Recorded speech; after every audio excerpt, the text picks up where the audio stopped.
Hey guys, in this video, we're going to look at some of the stuff I've been working on in the world of modeling for the last few weeks, and also look at some pretty cool purchases which I want to share with you guys.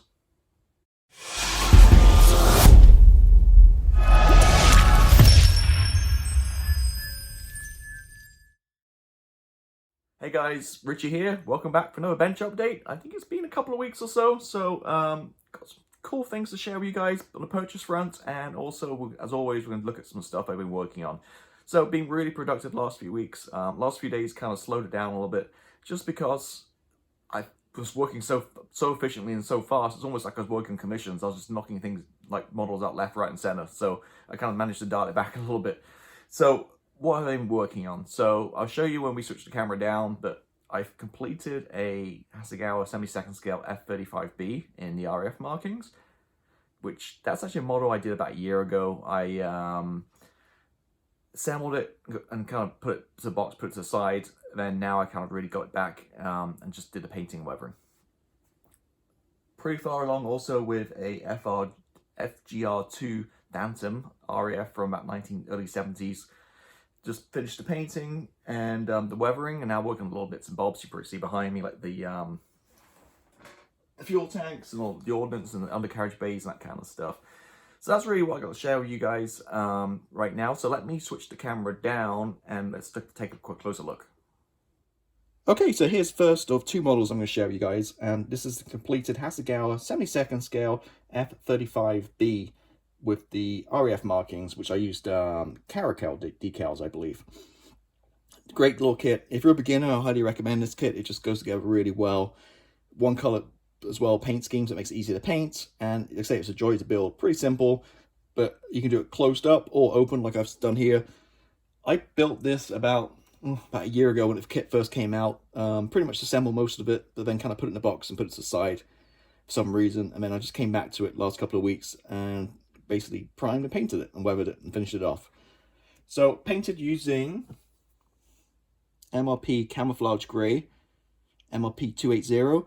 If you're doing any half glass, I think this is the best color. As you can see, it looks really good. I don't use the pearlescent stuff that comes with it. I just use this. For me, this, to my eye, it looks the best, closest color to the modern kind of half glass look. So again, MRP 280. This kit comes with decals for all the round tape, but it's pretty light gray. Nowadays, the round tape is the same color pretty much as the paintwork. So what I did was I forgoed all those decals, and I just basically just used a wash. These are the reason I like this Hasegawa kit is the round is really nicely recessed, subtle. The Tannery kit, the Academy kit, really big raised detail, out of scale, looks totally wrong. Whereas I really like the way this is done, and hopefully you can see on the camera too. So instead of using those decals, I just used a wash. I used a Flory wash, a mix of gray and black. So I basically took gray and added a little black to darken up slightly, and then applied it and wiped it all off and just left it in the panel lines. And I think it gives a more subtle, realistic look to the ram. I don't think I applied a flat coat when I finished this one either, so it gives it all that little sheen again, because this has more of a metallic-y kind of little sheen. So I'm really kind of happy how this turned out. The canopy I did, I believe, clear yellow, kind of get that tint. It came out okay. I could probably do better next time.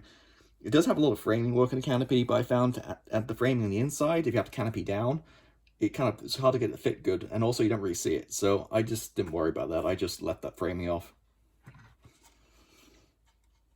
Another little neat thing about this too is the exhaust. You can actually pivot it. I'm not going to touch it because I'll probably break it, but you can do it up or down. Again, I got everything in a down position.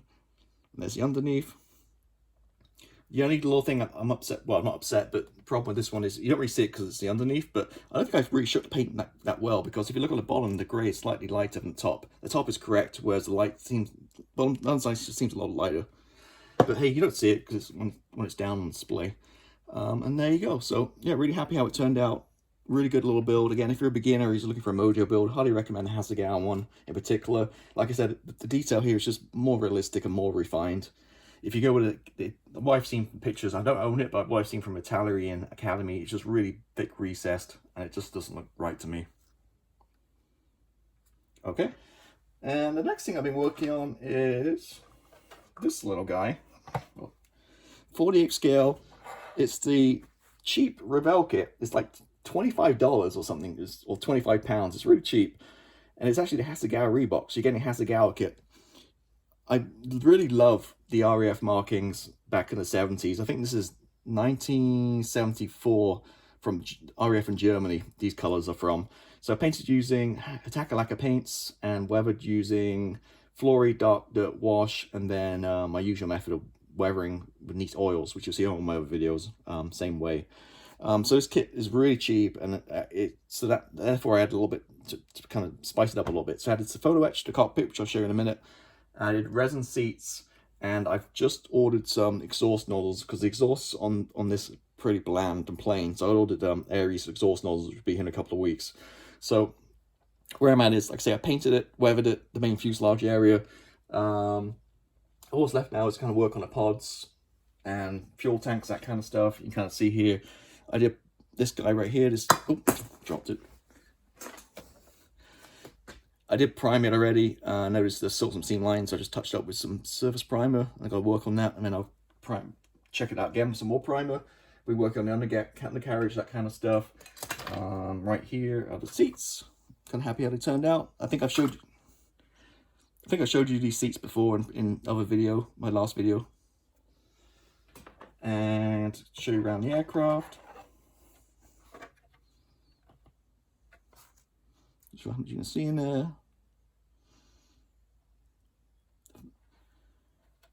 And I'm really kind of happy how it turned out. The back here, the clamshell at the back turned out. I used Model Masters.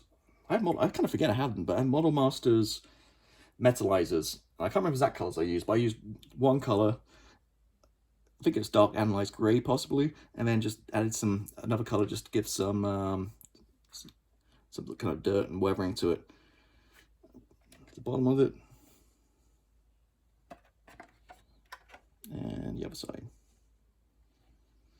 Now, those of you who follow my channel know I'm not a big fan of the Phantom at all, but doing this kit, I'm kind of loving it more. When I say that, I know the Phantom is an iconic aircraft. It's been, in its era, it was a great, did great stuff. But I just never really liked the look of it.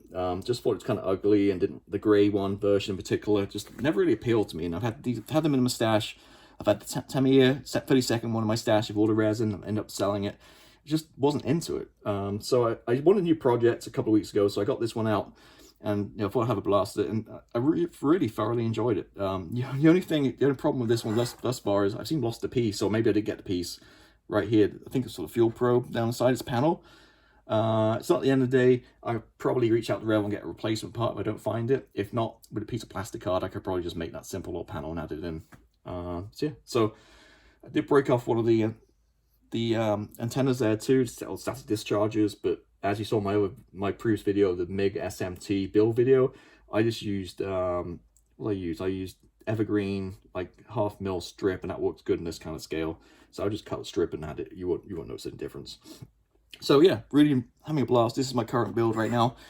Yeah, a lot of fun working on little bits and bobs right now. Still waiting, like say, for the nozzle to come in, and then but yeah, coming a long way. So really enjoying that one. So that's kind of all I've been working on, really. I say all, but the past few weeks, these two aircraft right here. So I'm really going to focus on getting this one finished, and then I'll start a new project after that.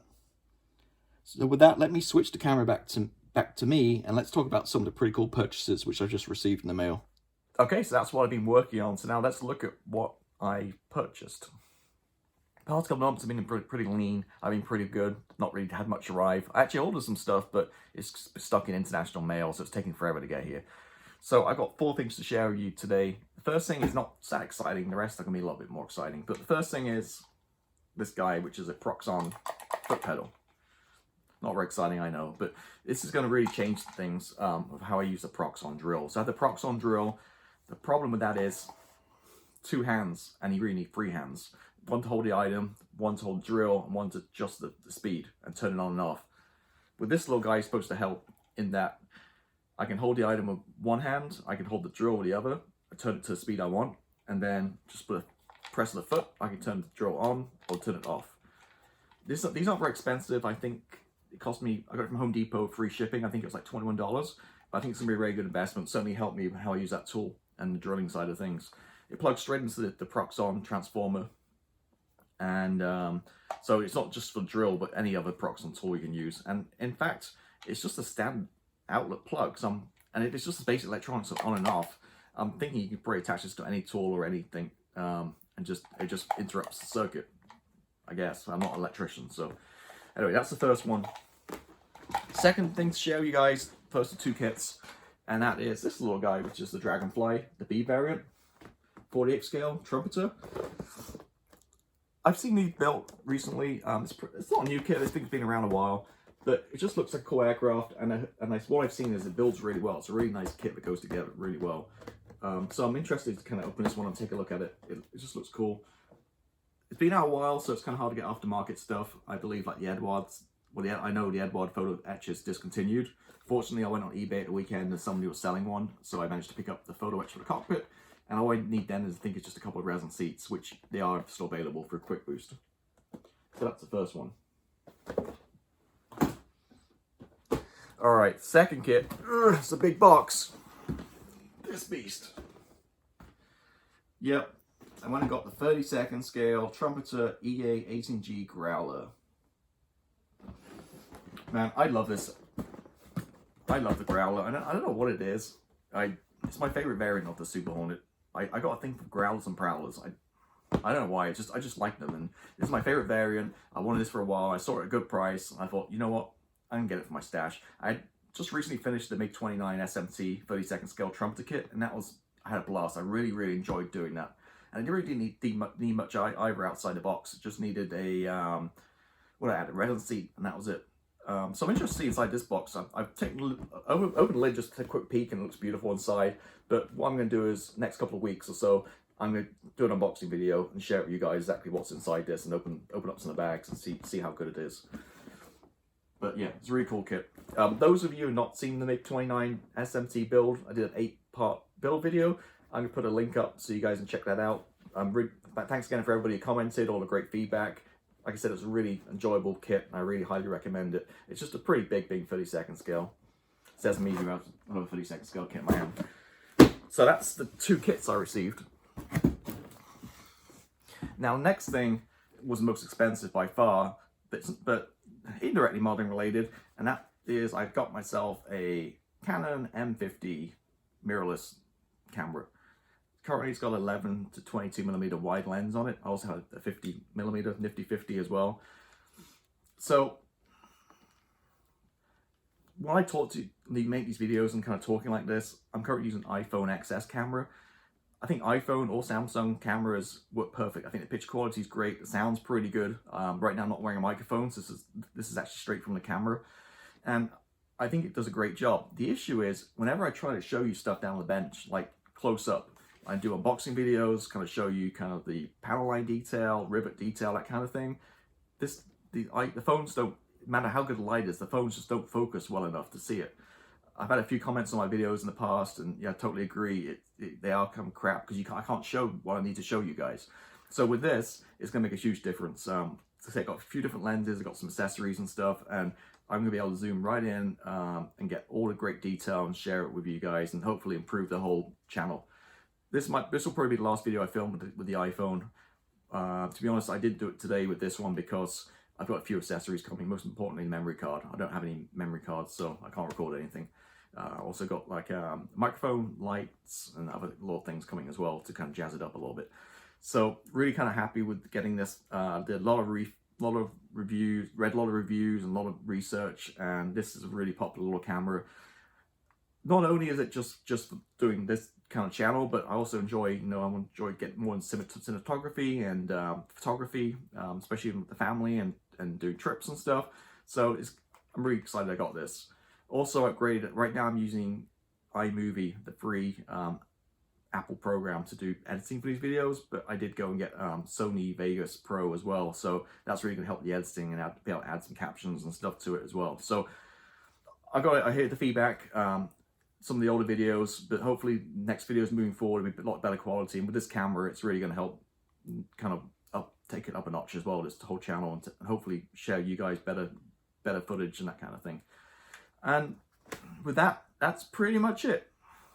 Whirlwind, as always, still building lots of stuff and having a lot of fun.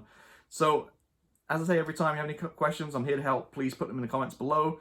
In the meantime, feel free to check out any of my videos. And until next time, have a good one. See ya. Bye-bye.